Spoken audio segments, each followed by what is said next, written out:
Assalamualaikum warahmatullahi wabarakatuh teman-teman. Bagaimana kabarnya hari ini di rumah? Semoga teman-teman selalu diberi kesehatan oleh Allah Subhanahu wa Ta'ala, dan Allah Subhanahu wa Ta'ala selalu melindungi teman-teman kemanapun dan dimanapun teman-teman berada. Kembali lagi dengan Ustazah Maya. Hari ini kita akan belajar bahasa Indonesia. Tapi sebelum kita belajar, alangkah baiknya jika kita berdoa terlebih dahulu ya teman-teman. Teman-teman sudah siap untuk berdoa? Baik, sikap berdoa, tangannya diangkat, kepalanya ditundukkan. Doa sebelum belajar. Bismillahirrahmanirrahim. Rabbi zidni ilman warzuqni fahman. Amin. Terima kasih untuk teman-teman yang sudah berdoa hari ini. Semoga Allah tambahkan ilmu kepada teman-teman dan teman-teman mudahkan untuk memahami materi yang dibahas di sini. Nah, selanjutnya ada tema 4, berbagai pekerjaan, subtema 1, jenis-jenis pekerjaan. Kita bahas terlebih dahulu ya teman-teman untuk tema hari ini. Allah menjelaskan tentang pekerjaan dalam Quran surat Al-Jumu'ah ayat 15, yang artinya, dialah yang menjadikan bumi itu mudah bagi kamu, maka berjalanlah di segala penjurunya, dan makanlah sebagian dari rizkinya, dan hanya kepadanyalah kamu kembali setelah dibangkitkan. Selanjutnya ada pekerjaan. Pekerjaan merupakan suatu kegiatan yang wajib dilakukan oleh setiap orang untuk memenuhi kebutuhan hidupnya. Nah, kebutuhan hidup seseorang terdiri dari 3. Ada kebutuhan apa saja ya teman-teman? Kita bahas ya. Yang pertama ada kebutuhan primer. Apa itu kebutuhan primer?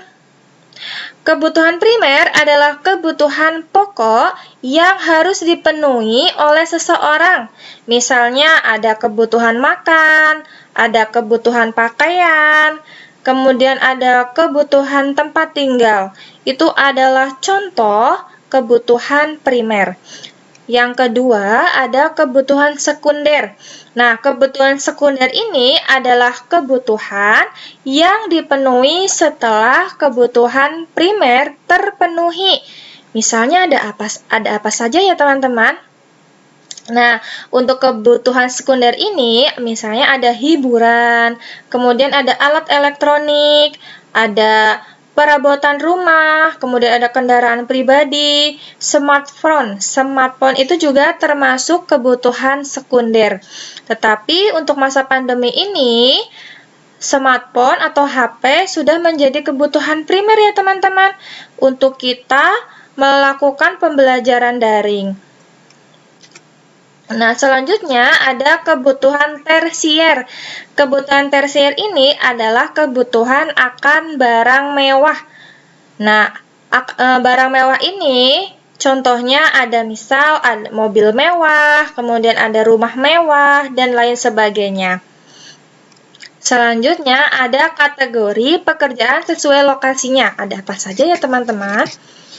Nah, di sini ada kategori pekerjaan sesuai dengan dataran rendah. Nah, di dataran rendah ini pekerjaan misalnya ada polisi, guru, dokter, kemudian ulama, arsitek, peternak, dan lain sebagainya. Ini adalah beberapa contoh yang termasuk pekerjaan di dataran rendah. Kemudian ada pekerjaan yang berada di perairan. Kira-kira ada apa ya teman-teman? Betul, ada nelayan teman-teman. Nelayan ini adalah salah satu contoh pekerjaan yang berada di perairan. Kemudian ada nahkoda. Ya, nahkoda juga termasuk pekerjaan yang berada di perairan. Kemudian selanjutnya ada dataran tinggi. Nah, dataran tinggi ini ada pekerjaan petani teh, petani karet, petani sayur dan buah. Nah, di dataran tinggi ini termasuk di pegunungan ya teman-teman, untuk dataran tinggi ini. Teman-teman. Nah, selanjutnya ada udara. Tentunya teman-teman sudah tahu ya, pekerjaan yang berada di udara itu ada apa saja? Ya, betul sekali teman-teman, ada pilot dan pramugari. Ini adalah pekerjaan yang berada di udara. Selanjutnya ada lagu tema teman-teman. Kita dengarkan ya lagu temanya. Teman-teman boleh sambil mendengarkan, sambil bernyanyi juga. Selamat mendengarkan teman-teman.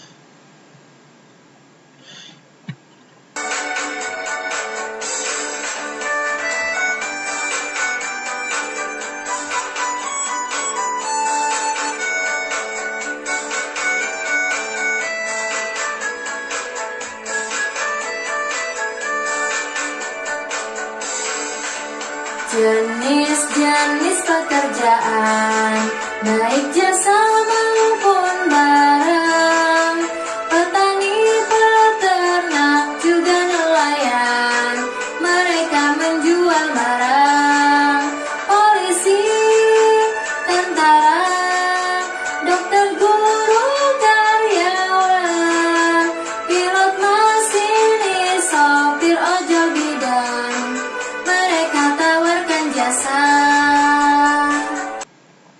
Alhamdulillah, teman-teman sudah mendengarkan lagu temanya ya. Kita lanjutkan untuk pokok pembahasan materinya. Hari ini kita akan belajar bahasa Indonesia tentang tokoh dalam cerita. Apa itu tokoh teman-teman? Kita bahas ya untuk pengertian tokoh itu sendiri. Tokoh adalah orang atau pelaku yang mengalami peristiwa dalam sebuah cerita. Nah, tokoh ini dibedakan menjadi dua teman-teman. Ada yang pertama, tokoh berdasarkan perannya. Nah, berdasarkan perannya ini, tokoh juga dibedakan lagi menjadi dua. Ada tokoh utama dan tokoh pembantu. Nah, yang kedua, ada tokoh berdasarkan wataknya. Ya, untuk tokoh yang berdasarkan wataknya ini dibagi menjadi tiga. Ada tokoh protagonis, ada tokoh antagonis, dan ada tokoh tritagonis. Kita bahas satu persatu ya teman-teman, untuk pengertian dari tokoh berdasarkan perannya dan tokoh berdasarkan wataknya. Pada umumnya, tokoh dapat berwujud manusia, dapat pula berwujud binatang atau benda yang diinsankan. Maksudnya bagaimana ya teman-teman? Dan kira-kira ada cerita apa saja teman-teman untuk tokoh yang berwujud manusia, kemudian tokoh yang berwujud binatang, dan tokoh yang berwujud benda diinsankan? Betul sekali teman-teman, ada cerita Malin Kundang. Nah, cerita Malin Kundang ini adalah tokoh yang berwujud manusia. Nah, untuk tokoh yang berwujud binatang ada tokoh apa ya teman-teman? Cerita apa kira-kira ya?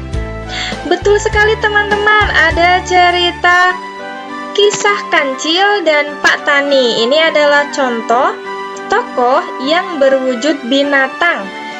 Nah, di sini peran utamanya ada Kancil ya teman-teman. Nah, kemudian ada tokoh yang berwujud benda yang diinsankan. Di sini ada Tayo the Little Bus. Nah, untuk benda yang diinsan ini adalah bus ya teman-teman, yang dapat berbicara. Ini adalah tokoh yang berwujud benda yang dapat diinsankan. Nah, selanjutnya tokoh berdasarkan perannya. Ada tokoh utama. Nah, tokoh utama ini adalah tokoh yang dipilih sebagai pusat dalam cerita. Nah, tokoh ini merupakan tokoh yang paling banyak diceritakan, baik sebagai pelaku, kejadian, maupun yang dikenai kejadian. Bahkan pada buku cerita-cerita tertentu, tokoh utama senantiasa hadir dalam setiap kejadian dan dapat ditemui dalam tiap halaman buku cerita yang bersangkutan. Jadi, tokoh utama ini sangat berperan penting dalam sebuah cerita ya, teman-teman. Kemudian, selanjutnya ada tokoh pembantu. Tokoh pembantu ini adalah tokoh yang dilibatkan atau dimunculkan untuk mendukung jalan cerita dan memiliki kaitan dengan tokoh utama. Biasanya tokoh pembantu ini untuk pelengkap dalam sebuah cerita, teman-teman. Selanjutnya, tokoh berdasarkan wataknya. Tadi ada 3 ya, teman-teman, untuk tokoh berdasarkan wataknya. Yang pertama ada tokoh protagonis. Nah, tokoh protagonis adalah tokoh yang biasanya berwatak baik dan menjadi idola pembaca atau pendengar. Nah, tokoh ini biasanya adalah tokoh yang mendukung cerita, teman-teman. Di dalam cerita biasanya tokoh protagonis ada 2 figur tokoh utama, ya, dan dibantu dengan tokoh yang lainnya. Selanjutnya ada tokoh antagonis. Nah, tokoh antagonis ini adalah tokoh yang menentang cerita dan menjadi lawan tokoh protagonis. Nah, biasanya tokoh antagonis ini berwatak jahat, teman-teman. Nah, antagonis ini karakternya suka melawan tokoh protagonis.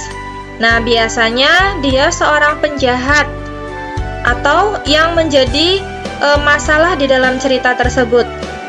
Nah, biasanya untuk antagonis ini mempunyai nilai-nilai yang negatif. Kemudian ada tokoh tritagonis. Nah, tokoh tritagonis ini adalah tokoh penengah yang berperan sebagai pendamai jika ada konflik atau antara tokoh antagonis dan tokoh protagonis. Biasanya untuk tokoh tritagonis ini munculnya di akhir cerita, ya, karena tokoh tritagonis ini tidak terlalu penting dalam sebuah cerita. Nah, selanjutnya kesimpulan dari pembahasan materi yang kita bahas hari ini adalah tokoh adalah pelaku cerita. Setiap tokoh memiliki watak atau karakter yang berbeda-beda. Jenis-jenis tokoh dalam cerita yaitu ada tokoh utama. Tokoh utama ini merupakan tokoh yang mempunyai peran penting dalam sebuah cerita. Tokoh utama adalah tokoh yang paling sering diceritakan, baik itu sebagai pelaku kejadian ataupun sebagai yang dikenai kejadian. Nah, untuk yang kedua ada tokoh pembantu. Nah, tokoh pembantu adalah tokoh yang mempunyai peranan hanya sebagai penunjang tokoh utama di dalam sebuah cerita. Biasanya hanya sebagai pelengkap di dalam cerita untuk tokoh pembantu ini, teman-teman. Selanjutnya, apa ibrah yang kita dapatkan hari ini, teman-teman? Masing-masing dari diri kita adalah tokoh dalam kehidupan ini. Maka jadikanlah kita sebagai tokoh sebaik-baik dalam kehidupan ini, sehingga kita dapat bermanfaat bagi orang lain.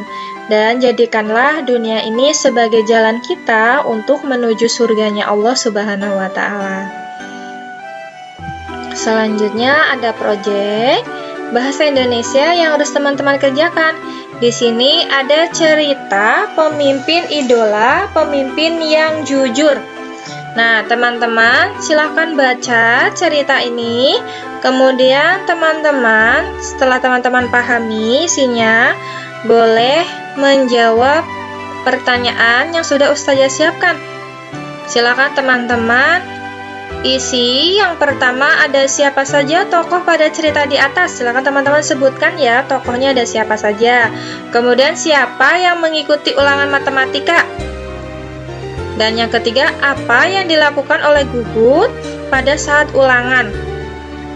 Yang keempat, apa yang dilakukan oleh Ida ketika Gugut meminta jawaban.